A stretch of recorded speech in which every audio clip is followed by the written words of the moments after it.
坐擁5億物業，日日喺半山豪宅對住個維港海景食早餐，但係身邊一個枕邊人都冇。你覺得關之琳呢種人生係一種失敗嘅孤獨，定係一種極致嘅清醒？好多人仲喺度幫佢，可惜話當年嘅香港第一美女竟然無後無伴。但我話你知呢種諗法真係太過幼稚。喺關之琳嘅世界入面，佢一早已經睇透咗呢個世界上最醜陋、最真實嘅人性。男人嘅誓言會隨住佢哋嘅發際線一齊後退，但係半山嘅磚頭永遠都會幫你守住最後嘅尊嚴。今日我想同大家深度拆解一下，關之琳係點樣由一個喺男人堆入面打轉嘅瓷娃娃，進化成今日呢個財富自由，唔使睇任何人面色嘅大女主。呢份功力唔係靠個樣，而係靠一份對人性嘅狠勁。如果你想喺呢個浮躁嘅社會入面，學識點樣睇穿男人，睇穿名利，甚至學識點樣幫自己留後路，你一定要訂閱我呢個頻道，撳埋隔籬個鐘仔。我呢度唔講雞湯，只講最入肉嘅人性真相。我保證你聽完關之琳呢半生，你會對幸福呢2個字有全新嘅理解。好，入正題之前，我想先同大家講一個好冷嘅人性冷知識。你知唔知點解有啲女人佢越靚，反而越難得到真正嘅幸福？原因好簡單，因為佢由細到大都活喺讚美聲入面，佢會誤以為呢個世界係圍住佢轉嘅。但係當佢真正踏入成人嘅名利場，佢先至發現，原來所有嘅讚美，所有嘅追求背後都標好咗，價錢靚係一張入場券。但係如果你淨係得靚，你就只會淪為人哋餐桌上嘅一道甜品，食完就散。關之琳嘅前半生就係一場甜品覺醒記。你諗下，當年關之琳靚到乜嘢程度？徐克話佢唔使化妝就直接出鏡，黃老話見到佢心跳會漏咗一拍，呢種級數嘅美貌喺80年代嘅香港娛樂圈直頭係一件大殺傷力武器。但係當一個女人靚到好似關之琳咁樣，佢身邊出現嘅男人通常得2隻，一種係想佔有佢嘅征服者，另一種係想利用佢嘅商人。征服者想要嘅係乜嘢？係一種戰利品，一種可以帶出去威，帶出去同朋友炫耀嘅光環。商人想要嘅係乜嘢？係一種流量，一種可以幫自己生意增加曝光、增加話題性嘅生招牌。嗰陣時嘅關之琳就係最頂級嘅戰利品，亦係最搶手嘅生招牌。但係你睇返佢後生嗰陣嘅選擇，其實好有意思。佢10幾歲就入行，父母離異，家境唔算好，爸爸關山又係一個風流成性嘅男人。呢種成長環境令佢好早就明白一樣嘢，男人靠唔住，但係男人嘅資源靠得住。所以佢18歲就嫁俾大佢16年嘅富商黃國晶。點知呢段婚姻維持咗唔夠半年就玩完。呢段經歷對佢嚟講係一個好深刻嘅教訓。你以為嫁入豪門就係上岸？錯啦。豪門嗰扇門入去容易，出嚟難，就算出到嚟都要成身傷痕。呢個時候嘅關之琳開始由一個相信愛情嘅少女變成一個開始計算人性嘅女人。跟住落嚟，佢喺劉鑾雄、陳泰銘呢啲大富豪之間穿梭，好多人笑佢貪錢，話佢介入人哋嘅婚姻。但係你換個角度諗，當全世界最強勢、最有錢嘅男人都跪喺你裙下嘅時候，你仲會唔會相信嗰啲所謂有情飲水飽嘅鬼？話劉鑾雄呢種級數嘅富豪追女仔嘅手法，唔係送花送首飾咁簡單，佢會用盡所有資源去討好你，豪宅、名車、現金，甚至連你屋企人嘅生活都照顧埋。呢種攻勢唔係一般女人可以抵擋得到。但係關之琳犀利嘅地方喺邊？佢要，但係佢唔沉，佢知道呢啲男人今日可以咁對你，聽日就可以咁對第二個。佢好清醒咁樣將呢啲關係定義為各取所需。你要我嘅美貌同青春，我要你嘅資源同保障。大家清清楚楚，唔好講乜嘢天長地久。呢種心態其實已經超越咗同年紀嘅女人好多好多。你以為佢只係一個小三，一個情婦，咁你就太睇小佢啦。關之琳最聰明嘅地方喺邊？佢從來唔做豪門入面嗰隻金絲雀。金絲雀係俾人困喺籠入面，每日等主人餵食，冇咗主人就等死。但係關之琳唔同，佢將呢啲男人送嘅嘢全部轉化成自己嘅資產。你送樓好，我揸實你送車好，我賣咗佢套，而你送現金好，我攞去買磚頭。佢好早已經明白一個道理。男人俾你嘅名分係虛嘅，俾你嘅支票先係實嘅名分。今日可以俾你，聽日可以收回。但係支票一旦過咗數，就係你嘅呢種對實體資產嘅執着，令佢去到今日可以坐擁5億物業，唔使靠任何男人，唔使睇任何人面色。你話佢貪錢，不如話佢貪嘅係一種安全感。而呢個世界上有乜嘢比磚頭更加有安全感？磚頭唔會背叛你，磚頭唔會同你嗌交，磚頭唔會走去揾第二個女人，磚頭只會靜靜地企喺度幫你增值，幫你收租，幫你守住你嘅財富。呢個就係關之琳嘅磚頭哲學。佢用自己嘅美貌去交換呢個世界上最硬嘅通貨，然後再用呢啲通貨去建立一個冇人可以摧毀嘅城堡。呢種操作，你話係咪比任何一仙宮鬥劇都精彩？再講深入少少，呢種各取所需嘅關係，其實反映咗人性入面最赤裸嘅交易本質。我成日都話，呢個世界所有嘅關係本質上都係一場交易。你以為愛情好偉大，愛情都係一種交換。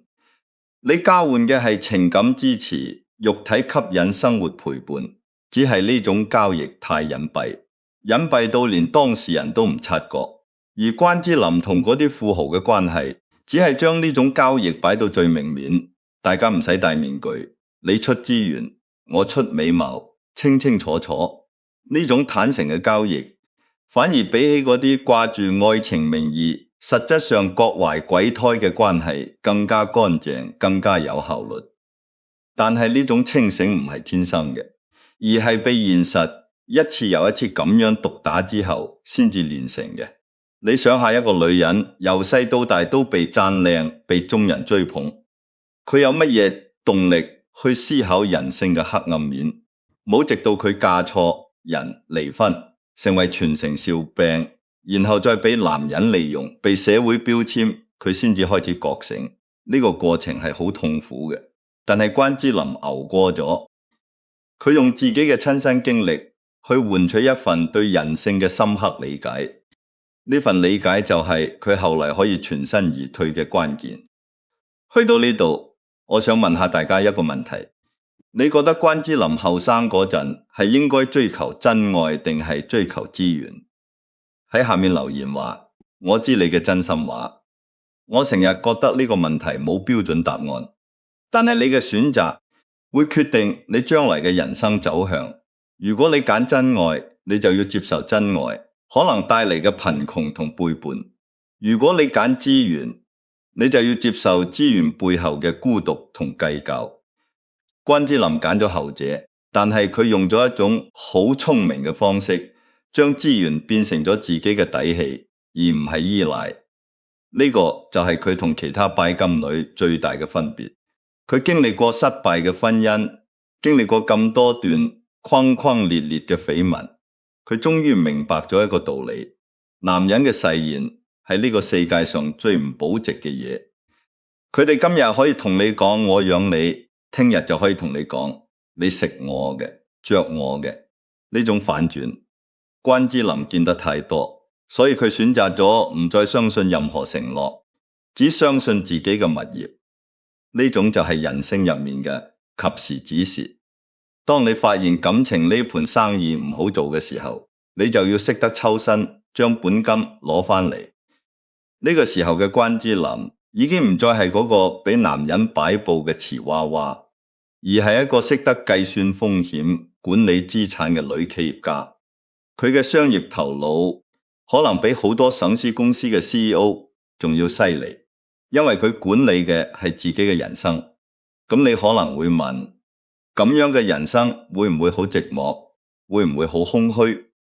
關之琳用咗好多年時間去回答呢個問題，而佢嘅答案會令你好意外。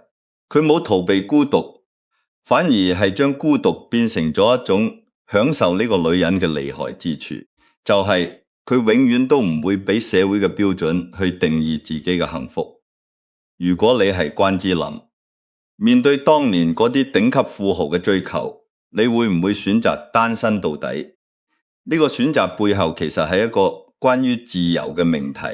你用青春去換磚頭，磚頭最終會還你自由；你用青春去換愛情，愛情可能會還你一堆債務同眼淚。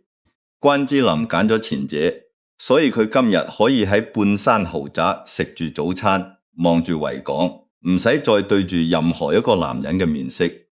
呢種自由係佢用成個後生嘅代價換返嚟嘅，你覺得值唔值？喺留言區話我知，5億磚頭維港海景，一個人你以為呢個係寂寞嘅畫面？我話你知，呢個係香港地最昂貴嘅孤獨。好多人問關之琳而家60幾歲仲係咁靚，點解唔揾個老伴？啲師奶喺街市撞到佢，都會用一種好同情嘅眼神望住佢，覺得一個女人冇老公冇仔女，就算住半山都係淒涼。但係呢種諗法，其實係將自己嘅價值觀強加落人哋身上。你試下用關之琳嘅角度去望出去，嗰個270度嘅維港景，朝早睇住太陽由鯉魚門升起，黃昏望住啲貨輪慢慢駛過，夜晚就係一大片燈海。呢種生活，你同我講佢淒涼，你不如話我知，你寧願喺公屋同老公爭電視睇，定係喺半山食住藍莓芝士蛋糕睇日落。當一個人嘅財富達到咗關之琳呢個層次，佢對人性嘅防備心係會呈幾何倍數增長嘅。呢個唔係佢奄尖，而係佢見得太多，佢見過最頂級嘅慾望。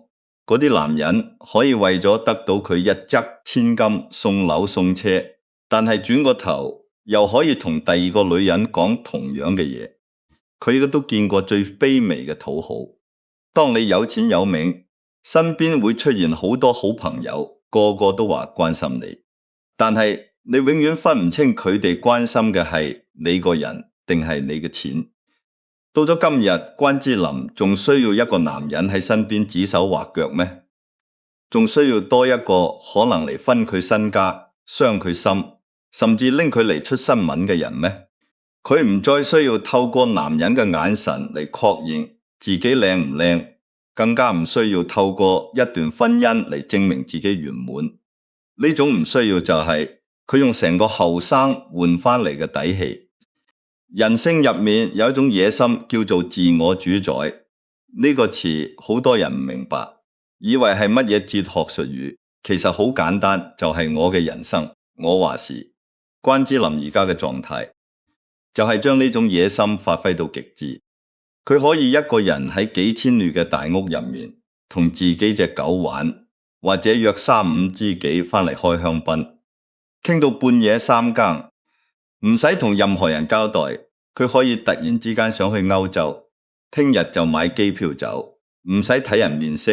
佢可以食素、做瑜伽、學畫畫，將自己嘅生活填到滿一滿，而唔使去應酬嗰啲充滿計算嘅飯局。呢種孤獨其實係一種對低質量社交嘅降維打擊。你以為佢寂寞，其實佢係主動揀咗唔同你玩。你要明白，喺人性嘅天平上，自由永遠係比伴侶更貴重嘅砝碼。伴侶可以同你分擔生活，但係亦都可以成為你最大嘅負累。你睇下幾多有錢人林老先至俾身邊人呃晒副身家。幾多女明星嫁入豪門之後，要日日晨早起身斟茶遞水睇奶奶面色。關之琳揀咗唔行呢條路，佢用半生嘅明星汗水，甚至係委屈，換嚟呢份可以隨時話唔好嘅自由。呢份自由係佢用一塊又一塊嘅磚頭疊出嚟嘅，每一塊磚頭都代表住佢當年嘅一個決定，一次指示，一份清醒。所以你同我講呢種孤獨好慘，我話你知呢種孤獨係奢侈品，唔係人人買得起。再講深一層，呢種有錢人嘅孤獨同窮人嘅孤獨有乜嘢分別？窮人嘅孤獨係被逼嘅，係因為你冇得揀，你留喺一段唔開心嘅關係入面，或者你根本冇能力走出嗰個困局。但有錢人嘅孤獨係一種主動嘅選擇，係你明明有大把機會，但係你揀咗唔要呢個分別，好重要。關之琳唔係冇得揀。佢由18歲到而家從來唔缺追求者，但係佢揀咗單身。點解？因為佢計過條數，發覺單身嘅回報率最高。呢種計較就係佢人性入面最犀利嘅地方。佢已經由一個被選擇嘅瓷娃娃進化成一個選擇者。佢揀咗自己，揀咗自由，揀咗唔再俾任何人拖低自己嘅生活質素。呢度我要問你一個問題，你覺得兩個人喺公屋相濡以沫幸福啲，定係一個人喺5億豪宅獨享寂寞型啲？呢個問題唔係要你分對錯，而係想你諗清楚乜嘢先係你真正想要嘅人生。如果你揀前者，咁你就要接受你嘅幸福係建築喺另一個人身上，嗰個人一走你就乜都冇晒。如果你揀後者，咁你就要接受，你嘅快樂係建築喺自己嘅能力同資產上面，冇人攞得走，但係你要承受某程度嘅孤獨。關之琳揀咗後者，而且佢用咗成世人去證明呢條路係行得通嘅。咁點解佢可以做到咁決絕？呢個就要講返佢以前嘅感情挫敗。你以為佢天生就咁清醒？唔係，佢18歲嫁錯人。離婚收場已經俾社會笑到面黃，跟住佢又同幾個富豪傳緋聞，每一次都係轟轟烈烈，但係每一次都係無疾而終。呢啲經歷對一個女人嚟講係一種極大嘅消耗。你付出真心，人哋當你係甜品，你付出青春；人哋當你係戰利品，到最後你發現自己喺呢啲關係入面，除咗一啲所謂嘅名分同物質，乜嘢都攞唔到。呢個時候，關之琳做咗一個好重要嘅決定，佢停止再喺男人身上揾愛，轉移喺自己身上揾愛。呢個就係愛自己嘅真正意思，唔係去買包包做 SPA 咁簡單，而係將自己嘅人生重新定位，唔再俾任何人定義自己嘅價值。愛自己就係知道自己值得擁有最好嘅嘢，但係最好嘅嘢唔一定係一個男人，可以係一間屋、一份事業、一種生活方式。關之琳將呢種愛自己老到時嘈，就係不斷咁買磚頭，不斷咁建立自己嘅資產王國。佢知道呢啲磚頭唔會呃佢，唔會背叛佢，唔會同佢嗌交。呢種踏實嘅感覺比任何愛情都更加可靠。所以你去到今日見到佢一個人住喺半山，你以為佢好寂寞，其實佢不知幾享受，因為佢知道呢間屋入面嘅每一樣嘢都係佢自己賺返嚟嘅，佢唔使同任何人分享，亦都唔使俾任何人干預。呢種擁有感就係佢對抗孤獨嘅最大武器。我要再同大家講一個好殘酷嘅人性真相，呢個世界好少人真心希望你過得好，尤其係當你過得比佢哋好嘅時候。你睇下關之琳而家過住啲乜嘢生活，半山豪宅、名牌手袋、旅行、畫畫，呢啲嘢喺好多人眼中係幸福嘅象徵，但係偏偏有人會用孤獨嚟標籤佢，試圖將佢拉低到同自己一樣嘅水平，令自己好過啲。呢種心態就係人性入面嘅見唔得人好。關之琳咁多年嚟已經睇通咗呢一點，所以佢寧願遠離呢啲低質量嘅社交，寧願自己一個人靜靜地生活。呢種斷捨離唔只係斷捨離物品，更加係斷捨離嗰啲消耗你能量嘅人。呢個就係佢最高級嘅清醒。你身邊有冇啲單身貴族朋友？佢哋成日喺社交媒體度 post 自己食好西、去旅行、買新衫，但係你心裏面可能會諗，佢係咪真係開心㗎？定係扮開心？呢個問題其實好值得大家討論，因為喺香港呢個社會，好少人真係有勇氣承認自己一個人過得好好，因為咁樣好似同主流價值觀作對。但係關之琳就係一個活生生嘅例子。佢用行動話你知，一個人住5億豪宅，食住藍莓芝士蛋糕，睇日落係真係開心，唔係扮出嚟嘅。如果你身邊都有呢種朋友，歡迎喺下面留言分享下佢哋嘅生活，我會親自回覆，同大家一齊傾下呢個話題。講到呢度，你可能會話，咁關之琳會唔會有一日突然覺得空虛，想揾返個人陪呢個問題？只有佢自己先至答到你，但係我可以話你知，一個已經去到呢個層次嘅女人，佢嘅精神世界已經好豐富，佢唔需要靠另一個人去填補啲乜嘢，佢可以一個人去睇畫展，一個人去飲茶，一個人去旅行。呢啲喺一般人眼中好孤獨嘅事，對佢嚟講係一種享受，因為佢已經學識咗點樣同自己相處，點樣喺寂靜入面揾到力量。呢種能力比任何一段婚姻都更加寶貴。關之琳嘅5億磚頭高級孤獨，其實係一個關於選擇嘅故事。佢用自己嘅人生話，你知，女人唔一定要靠男人先至可以幸福，亦都唔一定要結婚生仔先至叫做圓滿。真正嘅圓滿係你知道自己想要乜，並且有勇氣去爭取，有智慧去守住佢，用半生嘅時間由一個俾人睇死嘅拜金女進化成一個令人敬畏嘅女王。呢份功力唔係靠個樣，而係靠一份對人性嘅狠勁。講到最後，我哋睇關之琳，其實係喺度睇緊我哋每個人內心對慾望同自由嘅掙扎。關之琳之所以成為傳奇，唔係因為佢結咗幾多次婚，唔係因為佢同邊個富豪有過緋聞，而係因為佢敢於承認自己對物質嘅追求，並且可能將呢種追求轉化成終身嘅保障。呢種坦白喺呢個虛偽嘅社會入面係幾咁罕有。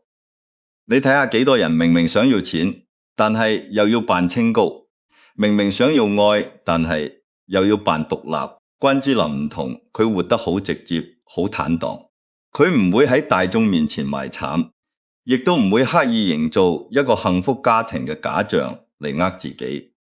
呢種唔扮嘢嘅態度就係佢最大嘅魅力。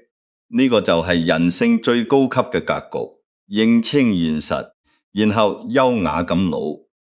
去女人最型嘅樣，從來唔係揾到個好歸宿，而係當有一日你發現你唔再需要任何歸宿嘅時候，你依然可以喺自己嘅城堡入面活得好似女王一樣。關之琳用佢嗰5億房產同埋孤身一人嘅身影，話俾全香港、全天下嘅女人聽，你自己先係你自己最後嘅避風港。